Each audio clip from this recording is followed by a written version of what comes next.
Bonsoir les femmes patronnes. Bonsoir. Comment vous allez? Alors, je suis Christelle Ndiami. Vous pouvez m'appeler Christou, tout simplement. Je suis étudiante en diététique, à la base infirmière, parce que j'ai suivi une formation en soins infirmiers quelques années avant. Et voilà, actuellement, je suis étudiante en diététique. La Startup Academy, je l'ai découvert à travers les réseaux sociaux, Facebook, parce que nous tous ici, on sait que s'il y a quelqu'un qui sature sur Facebook, voilà là-bas, à toute heure, à tout instant, il publie. Donc, à travers une amie, j'ai découvert, en fait, à travers le Facebook, le docteur Claudel Noubissier lançait un projet qui était ses chroniques entrepreneuriat sur WhatsApp. Et il était question d'enregistrer en fait son numéro pour pouvoir en bénéficier. J'ai donc enregistré son numéro et voilà, je bénéficiais chaque jour, j'étais une abonnée pas possible. Chaque matin, chaque nuit, je regardais ses statuts. Et en ce moment-là, je faisais un job parce qu'après ma formation en soins infirmiers, quand je suis retournée à Yaoundé, parce que je me suis formée à Bouddha, quand je suis retournée à Yaoundé, je n'ai pas peut-être pas eu beaucoup de motivation pour aller travailler dans un hôpital parce que je trouvais que moi, je ne suis pas faite pour porter le plateau derrière un médecin ou je ne sais pas, pour me faire insulter par des gens à l'hôpital. Alors, un matin, j'ai publié sur mon statut, j'ai eu la chance, je ne peux pas vous dire la joie que j'ai eue le jour là quand le docteur Claudel a commenté mon statut. Il a donc commenté et puis on a échangé. Parce que quand je le voyais, je me disais que c'était quelqu'un il n'était pas très accessible, mais j'ai eu très tort. Donc, on a échangé et puis il m'a dit, je peux t'aider, on peut t'aider, tu peux venir à la start-up, on cause et tout. Je passais un moment très difficile de ma vie, j'ai eu beaucoup de coups durs, j'ai perdu beaucoup d'êtres chers en espace de quelques mois, je peux dire ça comme ça. Du coup, j'étais off psychologiquement et parfois je me demandais ce que je vais devenir. Donc, ici à la start-up, le docteur Claudel a mis sur pied sa formation un mois pour devenir mon propre patron que j'ai décidé de suivre. Mais quand je venais suivre cette formation, parce que je suis une passionnée de cuisine, j'aime bien la cuisine en fait. Depuis que je suis toute petite, j'aime la cuisine. Et je commençais également, grâce à mes épices, parce qu'au fur et à mesure, je lisais à quoi servaient mes épices. Grâce à mes épices, j'ai commencé à développer une autre passion en la diététique. Et également, je faisais des jus, des smoothies, des jus de légumes et de fruits tout le temps, pour mon plaisir, juste pour expérimenter. Et quand je suis venue à la formation, un mois pour devenir son propre patron, je n'avais pas de projet particulier, je voulais juste vendre mes smoothies ou alors faire des livraisons, des plats diététiques. Un jour, quand il fallait présenter son projet, j'ai présenté mon projet. Et le docteur Claudel m'a dit que c'est un danger. Ce qu'il veut faire là, il veut tuer les gens. Parce que il ne voit pas comment je vais jouer avec la santé des gens. Je suis infirmière, certes, mais je ne connais pas sur quelle base il faut prescrire un régime alimentaire à quelqu'un jusqu'à préparer un plat pour aller lui livrer parce qu'il doit maigrir, alors parce qu'il doit soigner son diabète et tout. Et également, il m'avait mis en contact avec Maman Bio, la maman des mamans, qui me fascinait. Donc, le jour, cette nuit-là, il m'a dit, c'est un danger ce que tu veux faire. Je suis rentrée, je n'ai pas dormi. J'étais vraiment frustrée. Mais après, je me suis dit, non, tu es déjà à un niveau où il faut faire quelque chose. Tu dois te faire connaître et tout. Et tu dois avancer. Cette nuit-là, j'ai pensé, dans mes expérimentations en cuisine, je faisais également des petits bouillons culinaires là, avec le four de ma maman et tout. J'ai pensé donc à cette astuce-là. Je me suis dit, mais ici, j'ai travaillé, j'ai fait des stages dans les hôpitaux. C'est vrai que je n'ai pas travaillé dans un hôpital après ma formation. Mais il y a des gens diabétiques, il y a des personnes hypertendues, il y a des personnes qui ont mal aux... En fait, il y a certainement une personne dans votre famille qui est déjà allée à l'hôpital et qu'on lui a dit, tu ne manges plus de cubes. Stop le cube.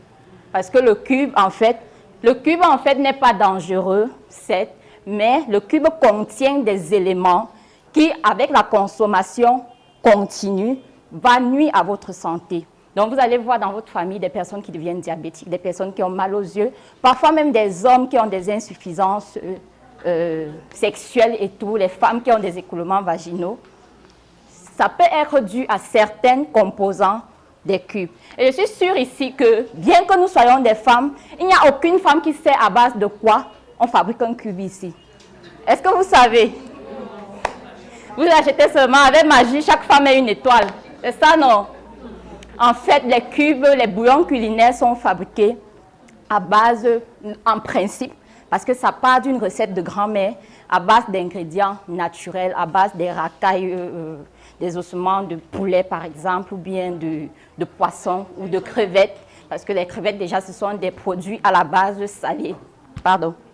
Donc, je me suis lancée, je me suis dit, bon, OK, je vais fabriquer maintenant mes cubes pour vendre aux gens qui ne veulent pas consommer du cube, parce qu'il faut avouer que après être habitué à manger avec du cube, ce n'est pas évident de laisser ça tomber.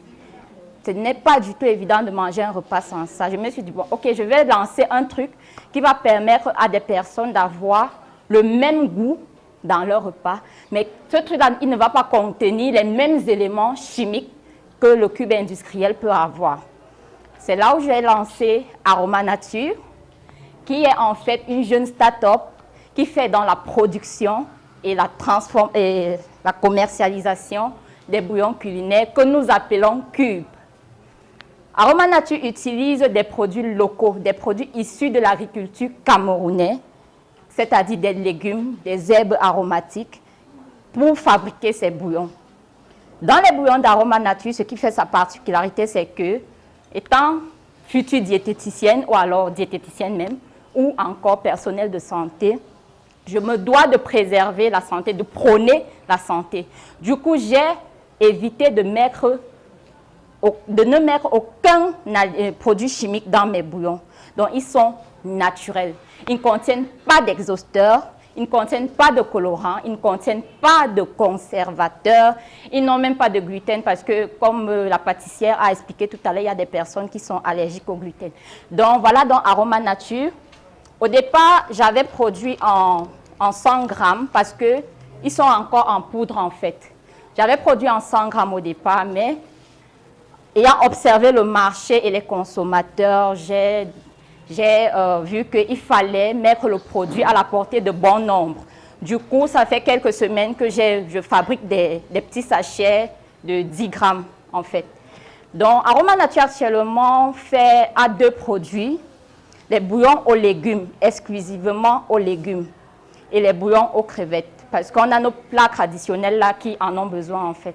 Donc voilà les produits d'Aroma Nature. À côté de ça, je fais aussi dans le rééquilibrage alimentaire déjà.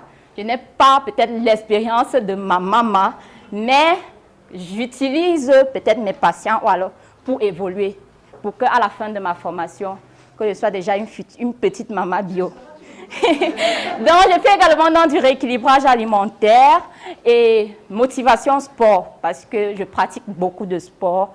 Vous pouvez voir sur mon corps, bon, c'est vrai que je suis toute couverte aujourd'hui, mais j'ai un corps assez ferme parce que je pratique assez de sport et je motive également beaucoup de gens à le faire parce que la santé se trouve dans ce qu'on mange, la santé se trouve dans ce qu'on fait au quotidien et le sport en est aussi pour beaucoup. En fait, il faut retenir que la santé, c'est 70% d'alimentation et 30% d'exercice physique. Donc, s'il y a des femmes qui veulent maigrir dans la salle, sachez qu'avant de maigrir, ce ne sont pas des tisanes ou autres, c'est votre alimentation et c'est l'activité sportive qui va vous permettre d'avoir le corps que Mama Bio a aujourd'hui à, je ne sais pas. C'est compliqué et c'est la raison pour laquelle à la Startup Academy, nous avons créé le programme Femmes Patronnes. Parce qu'il faut apprendre à entreprendre dans un environnement où tout le monde vous considère comme une proie, surtout lorsque vous êtes une femme. Femmes Patronnes, c'est un programme que nous avons lancé à la Startup Academy qui permet de préparer les femmes à cette jungle qu'est l'entrepreneuriat afin de pouvoir allier famille et entrepreneuriat et ne pas tomber dans les pièges de cette jungle. C'est pour dire aux hommes que vous pouvez faire confiance à vos femmes si vous êtes rassurés que ces femmes se sont préparées pour devenir des femmes patronnes. Parce que sinon, ce sera la lecture de l'heure. Mais très bientôt, vous allez pouvoir lire l'heure sur des montres SM. Ce sera peut-être plus aisé, mais ça ne va pas vous empêcher de pleurer. Et vous devez vous rappeler que c'est interdit de pleurer parce que quand ma femme entreprend, elle entre dans un panier à crabes où tout le monde peut la bouffer. Même mon ami peut la consommer. Parce que vous pensez que quand votre femme est belle, votre ami ne voit pas aussi qu'elle est belle. Vous pensez que quand votre femme est jolie, mignonne, sexy, elle sort là, vos amis qui vous voient tous les jours ensemble là, vous pensez qu'au fond d'eux, ils n'ont pas envie aussi de la consommer. Parce que quand on parle de panier à crabes, ce n'est pas seulement ceux qui sont loin, c'est parfois vos amis aussi. C'est difficile, c'est violent. Je comprends parfois certains hommes qui manquent de confiance en eux et qui se disent vraiment pour éviter cela à ma femme, je préfère qu'elle reste à la maison. Mais même à la maison, elle est sur Internet, elle est sur Facebook, elle est sur WhatsApp, elle est sur Dicalo, elle se connecte, elle discute avec d'autres hommes. Peut-être quand tu sors travailler le matin sur Internet, elle se déshabille pour faire les sextapes. Mon frère, ça ne sert à rien de laisser ta femme rester à la maison parce que tu te dis que c'est le meilleur moyen de la protéger, mon frère. La meilleure façon de la protéger, c'est de la envoyer dans la jungle. Mais dans la jungle, il faut comprendre les codes de la jungle. Et nous avons résumé cela dans une formation et un programme qui s'appelle Femme Patronne. Si tu veux que ta femme devienne une femme patronne, ton épouse devienne une femme patronne, ta copine devienne une femme patronne pour ne pas se faire consommer, en commentaire, je vais laisser un lien. Tu cliques dessus pour pouvoir bénéficier du programme ou alors inscrire ta femme à ce programme. Nous allons entrer en contact avec elle et ensemble, nous allons lui permettre de devenir une femme qui fait en sorte que ses griffes lui permettent de se défendre face aux crabes de notre société. En commentaire, tu cliques sur le lien et nous allons permettre à ta copine, à ta femme, à ton épouse de devenir une femme patronne.